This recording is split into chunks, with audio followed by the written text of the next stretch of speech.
vulnerability to me is being your truly authentic self, being able to let people in to who you really are without putting up any kind of a wall or being a chameleon, as I like to call it, and shifting into those images or that person that you think other people want you to be. So I think being truly vulnerable is being your authentic self and just knowing who you are at your core and being able to love and embrace that person. I think just to piggyback off of what the definition is, it's really to be able to let people in and see who you are. I think a lot of times we try to mold ourselves into a person that we think people want us to be. Or, when you're with a certain group of people, maybe you act a little bit differently than you do when you're around your spouse or your mom and dad or your relatives. So I think to be truly vulnerable, and I don't know why I can't say the word truly, but to be truly vulnerable is to be able to admit that you can't say the word truly very well on camera. But it's just to be you and to embrace you and to love you and to let down those walls, to let people into who you really are. And I think being able to share your story of who you are. We all have things in our life. We all have obstacles that we've been through. We all have bumps in the road, and to be able to talk about them and to own them as part of your story, I think that's what being truly vulnerable means. Oh my gosh. This, I think, making the decision to become a truly vulnerable person probably didn't happen until about a year ago, honestly. I was always kind of that chameleon person. My thing in life is I always want everyone to like me. I want everyone to want to be my friend. I want people to look up to me. And so that was kind of what I've fought my whole life, is just I want people to like me. And so I'm really good at being a chameleon. I can change and be the person someone needs me to be. I can mold into those different aspects of a person. But the issue with that is then you never let people see who you truly are, and you're not being vulnerable because you're putting up those walls, you're putting up these masks and being this person that you really aren't. And so for me, it all happened when I went through a really awful divorce.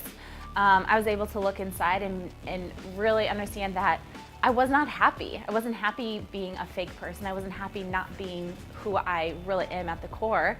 And so I was done with that. I wanted to be me, and I wanted, the people who love you and care for you, they love you at your core. They want to see you being vulnerable. And the people who don't, then they're not the people that you need to be around anyways. And so it's okay if there are people who don't want to be your friends or who don't want to be around you when you are who you truly are, because those aren't the people that you need in your life anyway. So for me, it was just a choice. I wanted to be happy, and I was never happy when I was being someone who I really wasn't at my core. So it's sometimes a hard choice to make, and it's even harder sometimes to even realize that you're not being who you really are. I think it may be a reason why it's so hard for people to be vulnerable is because of social media and just media in general. Everyone puts out their best self, and they're showing this perfect house and these perfect children and the white picket fence and the happy little dog that never barks and just all of that, which isn't true. I mean, for me, and a goal I've made for this year is to be a more vulnerable and authentic leader within the company and within my community. So I'm sharing those stories. I'm opening up on Facebook. I'm trying to not show all the really happy photos of just me and Thad, but to really talk about, the maybe not so great times that are in my life, the things that I'm going through, because we all go through it.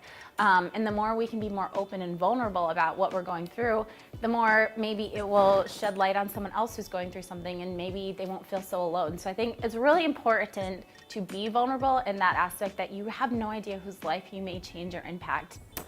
I think for me, being vulnerable has changed so many relationships. I've lost some relationships along the way, but they were ones that weren't really great for me anyways. They were the kind of ones that, maybe they were the people who I went out and drank with, but we never had deep conversations with. And that's okay, because at my core, that's not who I am. I like having deep conversations. I like to know what's going on in other people's lives and to help them figure out, what are the next steps to take and what can they do. So for me, in my relationships, it just made them so much deeper. When you're truly vulnerable with someone, they see everything. They see the bad, they see the good, and they still love you in spite of it.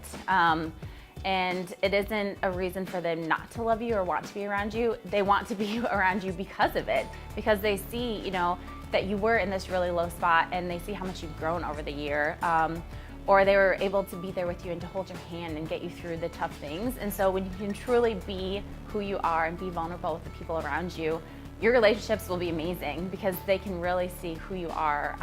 And I think vice versa, when you start opening up and really showing someone who you are at your core, then they're likely to do it back to you. And so you just create this really amazing bond and really close relationships with a lot of people. Yeah, my advice is if you want to become more vulnerable, choose just one person in your life that you truly, honestly respect and trust. Because the issue with being vulnerable is sometimes it's like, well, if I share this story with you, are you going to go and tell someone? So to really know or find that person in your life that you really trust, that you know you could tell them anything and they're not going to judge you and they're not going to tell anyone, that's where it starts. Because the more you open up and the more you're able to share who you are with someone, the more they're going to accept you and love you. And so then you see it's not so scary as it may seem from the outside, you know, being your truly authentic self with someone. Did that make sense? Yeah. Yeah. I feel so dumb this morning. I'm not kidding. Good. Is my chub hanging out? Oh my, you see this? That's vulnerability right there for you, ladies and gentlemen.